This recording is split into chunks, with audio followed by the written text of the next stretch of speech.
Good morning कलीसिया, आप सभी को जय मसीह की। और आज सुबह के लिए हम गलातियों का 5वां अध्याय वचन 22 और वचन 23 को पढ़ेंगे।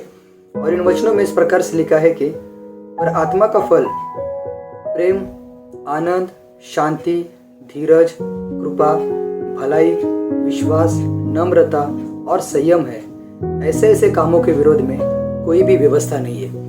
तो सबसे पहले हमें यहाँ पर इस बात को समझना होगा या समझना चाहिए कि पौलुस यहाँ पर कोई संसारिक या वस्तु से उत्पन्न होने वाली शांति के विषय में बात नहीं कर रहे, बल्कि पौलुस यहाँ पर परमेश्वर की शांति के विषय में बात कर रहे हैं, जो हर परिस्थिति में एक विश्वासी व्यक्ति को स्थिर रखती है।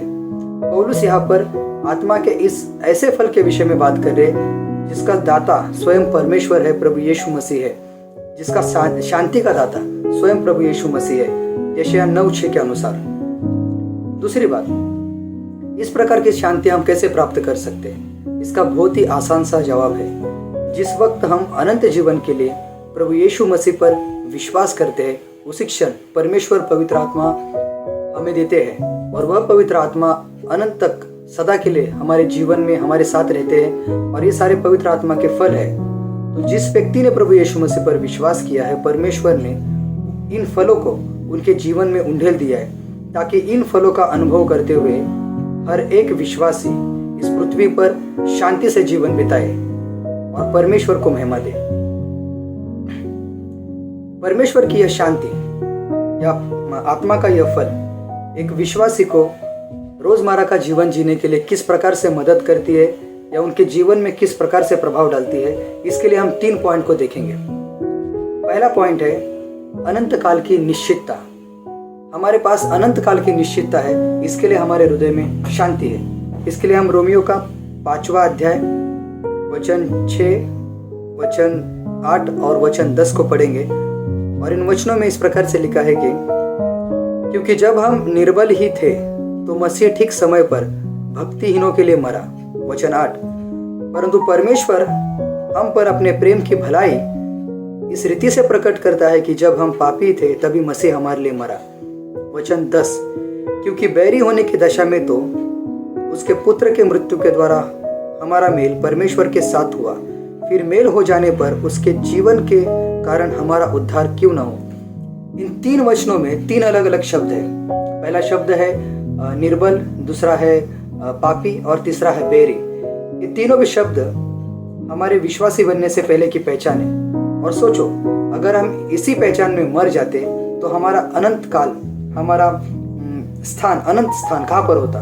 नरक में, जो परमेश्वर से हमेशा के लिए दूर है। लेकिन धन्यवाद हो परमेश्वर का, जिसने यीशु मसीह के द्वारा मृत्यु को क्रूस पर हरा दिया। अब जिस किसी व्यक्ति ने यीशु मसीह पर विश्वास किया है, उस व्यक्ति का जीवन परमेश्वर में स्थिर है। प्रभु यीशु मसीह कहते हैं कि जिस व्यक्ति ने मुझ पर विश्वास किया है वह मृत्यु से पार होकर जीवन में प्रवेश कर चुका है। इसके लिए अभी हमको डरने की आवश्यकता नहीं है। इस कारण हमारे हृदय में शांति है, क्योंकि हम जानते हैं जिस वक्त हम इस पृथ्वी पर अपनी आंखों को बंद करेंगे, उसके दूसरे क्षण हम परमेश्वर के साथ में अपनी आंखों को स्वर्ग में हमेशा के लिए खोलेंगे। दूसरा पॉइंट, कठिन परिस्थितियों में सांत्वना। आत्मा का यह फल कठिन परिस्थितियों में हमें सांत्वना देता है। इसके लिए हम पौलुस के जीवन को देखते हैं। पौलुस का जीवन बहुत ही अद्भुत है। उनके जीवन से हम बहुत कुछ सीखते हैं और प्रोत्साहित होते हैं। लेकिन दूसरा कुरिन्थियों का 11वां अध्याय में जब हम पढ़ते हैं, वहां पर पौलुस उनके जीवन में जो कुछ भी बीता है उसके विषय में बात कर रहे हैं। और इन सारे वचनों को पढ़ के हम कह सकते हैं कि पौलुस को शांति की आवश्यकता है। पौलुस इतने सारे सताव से गुजर रहा है, लेकिन पौलुस दूसरा कुरिन्थियों के 13वें अध्याय में कलीसिया को प्रोत्साहित कर रहे हैं कि तुम परमेश्वर की शांति में बढ़ो। और कैसे हो सकता है? पौलुस का परमेश्वर के साथ में संबंध इतना गहरा था कि पौलुस परमेश्वर के इस आत्मा के फल को अच्छी तरह से अनुभव करते थे, अपने जीवन को इस फल में जीते थे। इसके लिए पौलुस हर एक कठिन परिस्थिति में अपने आप को शांत रखते थे और उन्होंने सीखा था अपने आप को शांत रखता। जब हम परमेश्वर के इन फलों का अपने जीवन में उपयोग करते हैं, अनुभव करते हैं, और हमारा जब हृदय परमेश्वर की शांति से भरा हुआ होता है, तब बाहरी परिस्थितियां या सताव हमारे संगति को, जो परमेश्वर के साथ में है, अशांत नहीं करती या खराब नहीं करती है, हमारे जीवन को अशांत नहीं करती, बल्कि परमेश्वर में हमें स्थिर करती है, परमेश्वर की शांति। तीसरी बात, उसके वादे। हम जानते हैं कि परमेश्वर ने जो कुछ भी कहा है उन सारी बातों को परमेश्वर सही समय पर पूरा करते हैं, और इसके लिए हमारे हृदय में शांति है।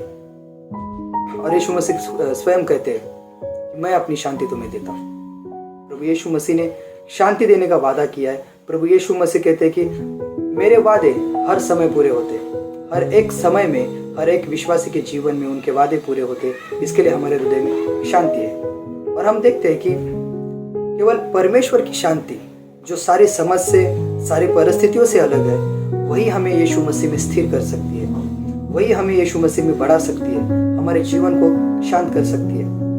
और हम देखते हैं पतरस, प्रेरितों के कामों में जब हम देखते हैं कि पतरस जेल में है लेकिन चैन की नींद सो रहा है, तिफनुस मर रहा है लेकिन अपने मारने वाले लोगों के लिए प्रार्थना कर रहा है, पौलुस जहाज टूटने पर भी दूसरे लोगों को सांत्वना दे रहा है।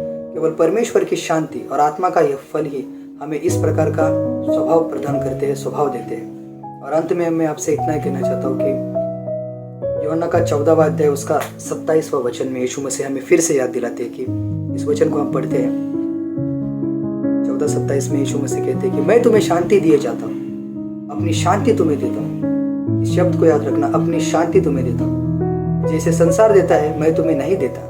तुम्हारा मन न घबराए और न डरे।